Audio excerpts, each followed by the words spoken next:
21 जून को योग दिवस का कार्यक्रम रहेगा, जिसमें सरकार ने मंत्रियों की लगाई है योग दिवस पर ड्यूटी।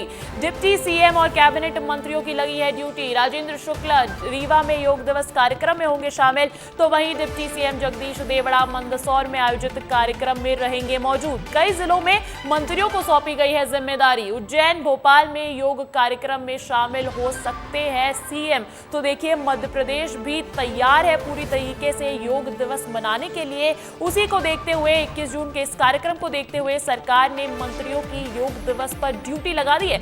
डिप्टी सीएम और कैबिनेट मंत्रियों की ड्यूटी लगाई गई है, जहां डिप्टी सीएम राजेंद्र शुक्ला रीवा में रहने वाले हैं, कार्यक्रम में हिस्सा लेने वाले हैं, तो वहीं डिप्टी सीएम जगदीश देवड़ा मंदसौर में आयोजित कार्यक्रम में रहेंगे मौजूद। कई जिलों में मंत्रियों को सौंपी गई है जिम्मेदारी और उज्जैन, भोपाल में योग कार्यक्रम में खुद सीएम डॉक्टर मोहन यादव शामिल हो सकते हैं। तो देखिए, अंतर्राष्ट्रीय योग दिवस कल मनाया जाता है, 21 जून को मनाया जाता है और उसी के सिलसिले में मध्य प्रदेश में भी खास तैयारी नजर आ रही है। 21 जून को जो ये अंतर्राष्ट्रीय योग दिवस मनाया जाता है, इसको अब 10 साल भी होने वाले हैं। सरकार ने, मध्य प्रदेश सरकार ने इसको देखते हुए बड़ा आयोजन रखा है, जहां मंत्रियों की योग दिवस पर ड्यूटी लगाई गई है और तमाम मंत्रीगण इसमें शामिल रहने वाले हैं, चाहे वो डिप्टी सीएम हो या कैबिनेट मंत्री हो, सभी की ड्यूटी लगाई गई है। डिप्टी सीएम राजेंद्र शुक्ला रीवा में होने वाले योग दिवस कार्यक्रम में शामिल होंगे, तो वहीं डिप्टी सीएम जगदीश देवड़ा मंदसौर में आयोजित कार्यक्रम में मौजूद रहेंगे।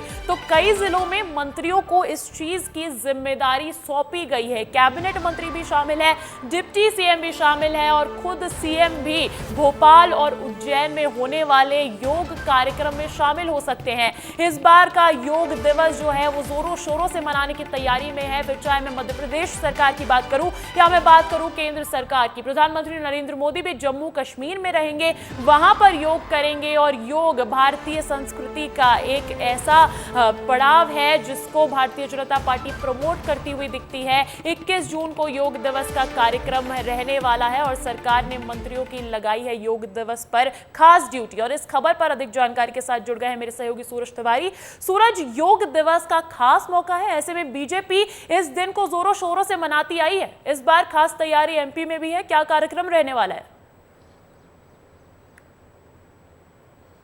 निश्चित तौर पर अंजलि, 21 जून को अंतर्राष्ट्रीय योग दिवस मनाया जाता है और योग दिवस के मौके पर एक खास मौका है, क्योंकि चाहे प्रधानमंत्री हो, चाहे तमाम बड़े दिग्गज नेता हो, वो योग करते हुए इस दिन दिखाई देते हैं। ऐसे में मुख्यमंत्री मोहन यादव ने अलग अलग मंत्रियों की खास ड्यूटी लगाई है। चाहे डिप्टी सीएम राजेंद्र शुक्ला हो, वो रीवा में रहेंगे, डिप्टी सीएम जगदीश देवड़ा हो, वो मंदसौर में रहेंगे। इसके अलावा जो तमाम दिग्गज नेता हों, जिनकी बात किया जाए, विश्वास सारंग विदिशा में रहेंगे, कैलाश विजयवर्गीय इंदौर में रहेंगे, तो अलग अलग मंत्रियों की ड्यूटी अलग अलग क्षेत्र में लगाई गई। ये क्षेत्र में ड्यूटी लगाने का कारण यह है ताकि लोगों को, मंत्रियों के नेतृत्व में लोग भी योग कर सके, क्योंकि कल आप देखेंगे कि तमाम जो बड़े नेता हो योग करते हुए दिखाई देंगे। मुख्यमंत्री मोहन यादव कहां रहेंगे, इसका शेड्यूल अभी जारी नहीं हुआ। वो भोपाल, राजधानी भोपाल या उज्जैन में रहने की उनकी संभावना जताई जा रही है। अंजलि जी, तो किस तरीके का कार्यक्रम का आयोजन किया जा रहा है सूरज?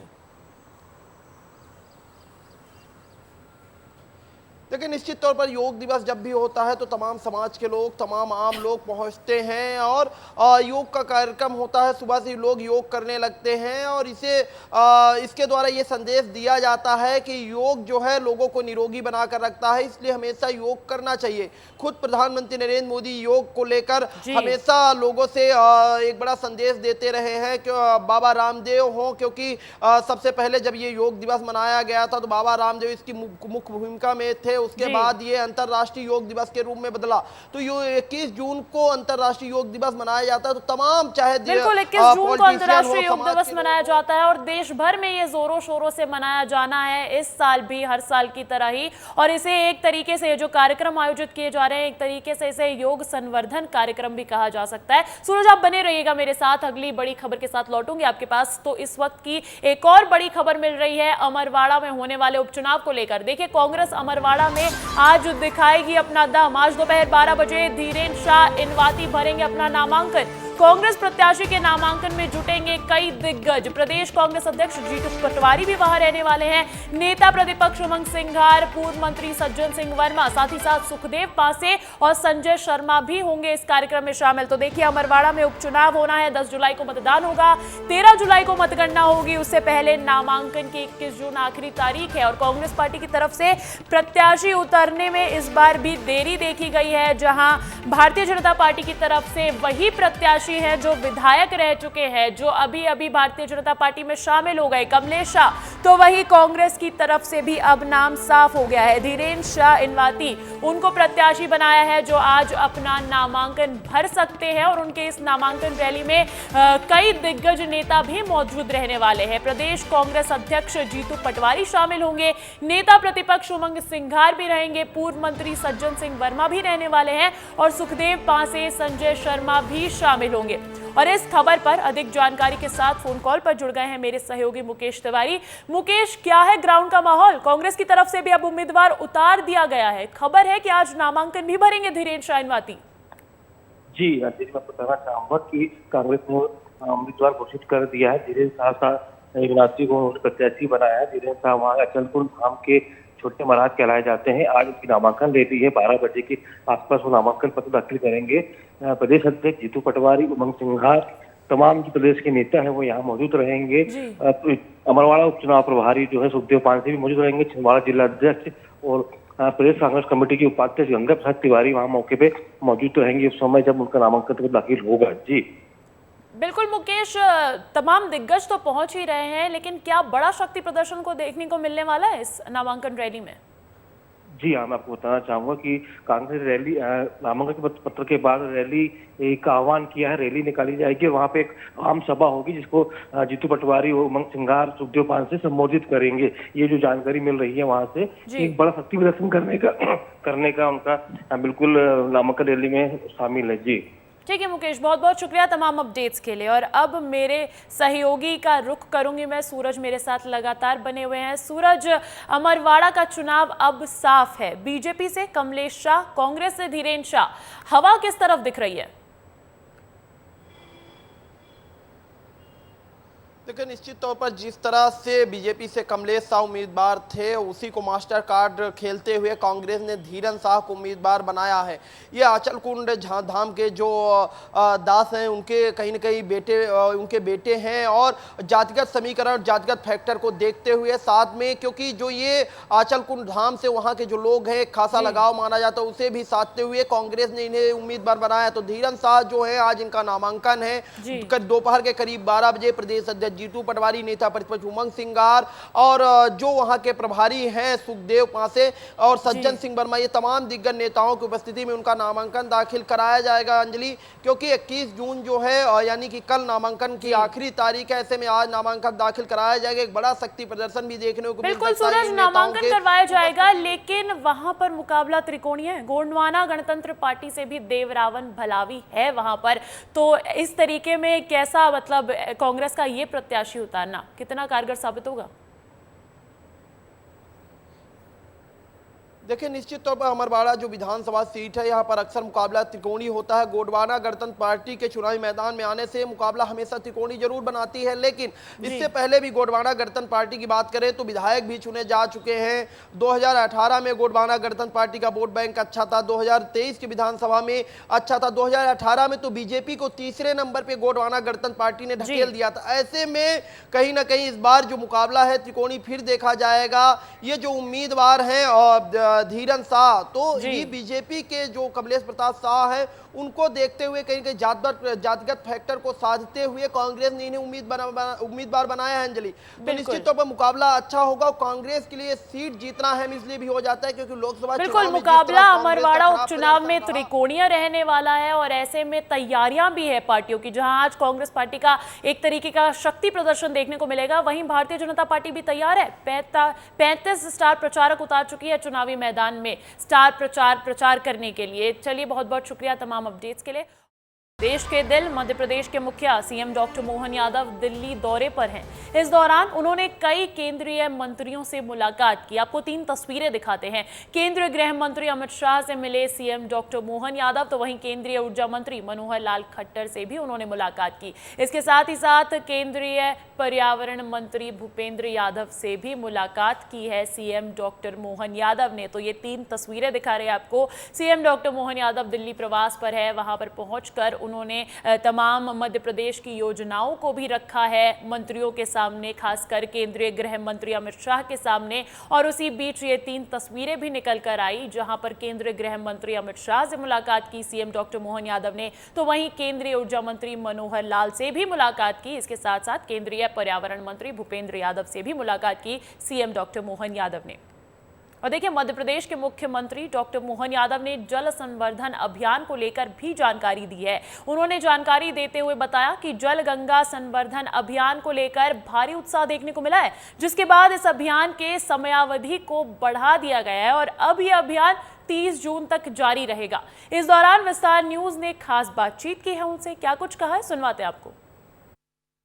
सीएम साहब, लगातार आपके राज्य में मध्य प्रदेश का तेजी से विकास हो रहा है। पर्यावरण के क्षेत्र में भी आप लगातार काम कर रहे हैं। हाल ही में आपने शुरू किया था जल संवर्धन अभियान और उसको अब एक्सटेंड कर दिया गया है। इस पर क्या कहना चाहेंगे? मुझे इस बात का संतोष है कि हमने जो निर्णय लिया 5 जून पर्यावरण दिवस से लेकर गंगा दशमी तक जल गंगा संरक्षण अभियान, इसकी अपार सफलता मिली। और अभी जो भी जनता ने जिस ढंग से इसको अंगीकार किया है, जन भागीदारी जो बढ़ी है, तो ऐसा लगा कि इसका अवधि बढ़ाना चाहिए। तो हमने इसको 30 जून तक बढ़ाया है। लगातार जनता के बीच के नदी, तालाब, कुएं, बावड़ी, पोखर, झरने, नदी के किनारे, ऐसे स्थान जहां पर जल संवर्धन की जरूरत है, खास करके ऐतिहासिक या पुरातात्विक महत्व के स्थानों को भी लगातार ये काम होते रहेंगे। लगभग 3,500 करोड़ की मंजूरियां हमने इस कारण से दी है। नगरीय क्षेत्र और ग्रामीण क्षेत्र में आपके माध्यम से मध्य प्रदेश के सभी लोगों को बधाई देना चाहूँगा और उम्मीद करूँगा कि लगातार ये जब तक काम खत्म नहीं हो जाता तब तक इनको लगातार करते रहना है। सर, ऐसे ही एक और योजना की आपने शुरुआत की थी, स्कूल चले हम, और शिक्षा के क्षेत्र में आप लगातार जुड़े ही रहे हैं और उसके बाद काम भी कर रहे हैं।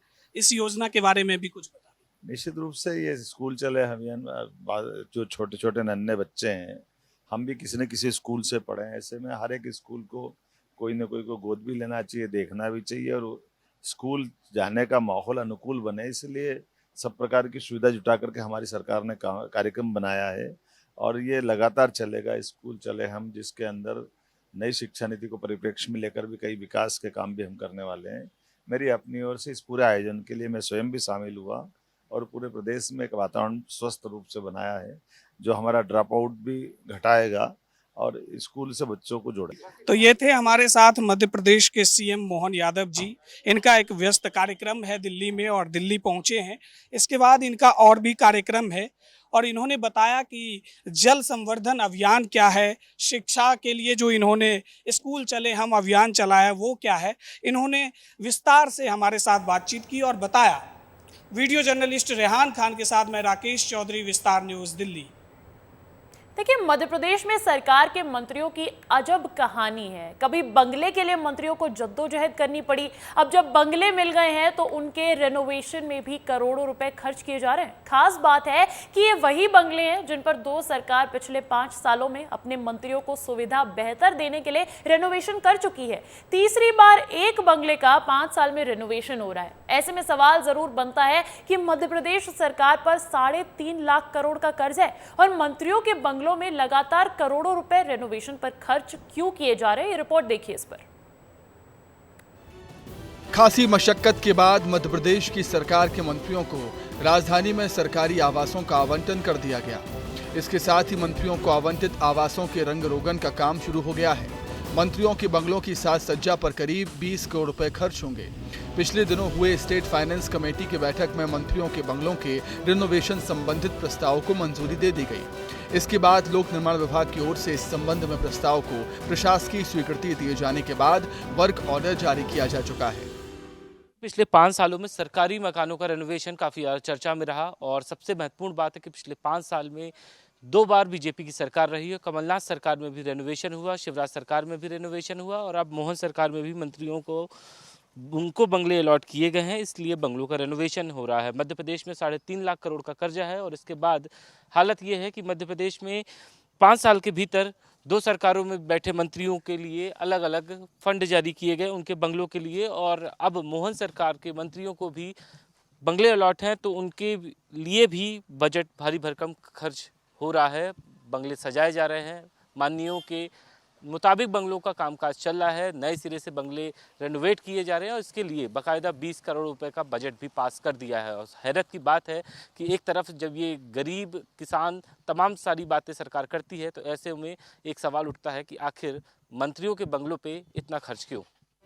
सरकार के इस खर्च को लेकर पूर्व नेता प्रतिपक्ष गोविंद सिंह ने मंत्रियों को आईना दिखाने वाली बात कह डाली। गोविंद सिंह ने कहा कि ये मंत्री विधायक बनने के बाद खुद को किसान का बेटा बताते हैं, लेकिन इनको मुख्यमंत्री की बराबरी करनी है, इसलिए बंगले को वीआईपी और मन मुताबिक खर्च करके तैयार करवाते हैं। इधर जब सरकार पर सवाल उठे तो बीजेपी के प्रवक्ता ने तो ये भी कह दिया कि सरकार पर कर्ज कम हो रहा है, सरकार तमाम विकास के काम कर रही है, इसीलिए बंगलों का भी काम कराया जा रहा है।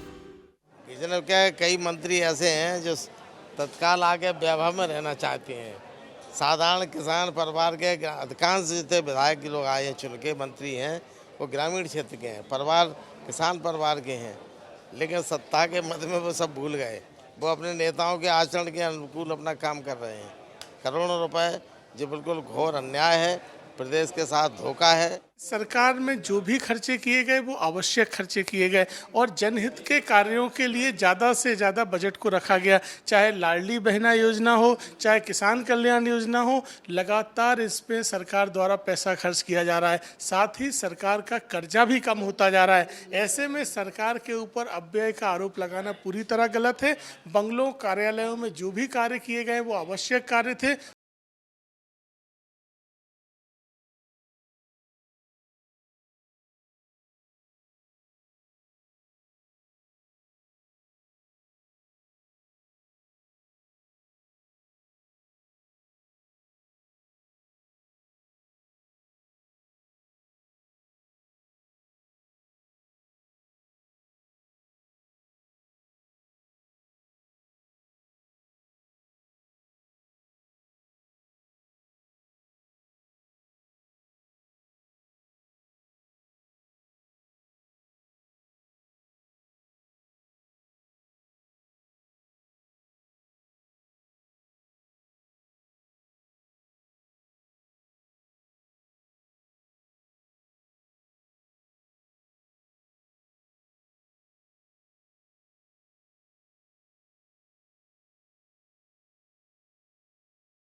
तो बच्चों के पढ़ने को लेकर शिक्षा मंत्री राव उदय प्रताप सिंह ने कहा कि सरकार लगातार निगरानी कर रही है। इस बात की पड़ताल भी की जा रही है कि कौन से जिलों में मदरसों में हिंदू बच्चे बैठाए जा रहे हैं। विस्तार न्यूज ने खास बातचीत की है उनसे, क्या कुछ कहा है जरा सुनिए।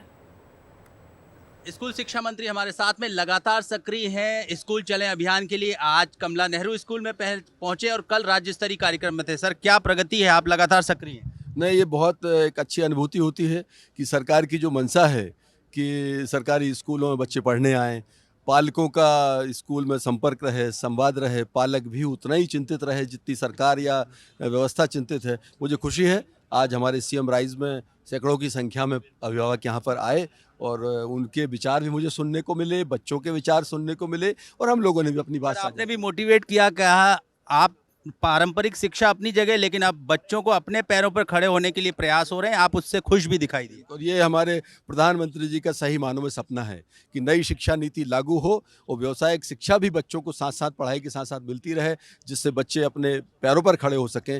मुझे लगता है ये कॉन्सेप्ट जिस दिन पूरी तरह से इस प्रदेश में उतर जाएगा नई शिक्षा नीति में, हमारे लिए शायद तो सबसे अच्छा दिन होगा शिक्षा विभाग के लिए। मदरसों को लेकर भी आपने कहा कि जो है हम उस पर काम कर। तो आपने सुना जो है राव उदय प्रताप जी कह रहे हैं कि हम मदरसों को लेकर भी काम कर रहे हैं, हम शिक्षा की बेहतरी के लिए भी काम कर रहे हैं, साथ ही ये स्कूल चले अभियान सफल रहे, उसमें भी हम जो है लगातार सक्रिय हैं। श्याम सिंह तोमर, कैमरा पर्सन राजा राम के साथ, विस्तार न्यूज़ के लिए।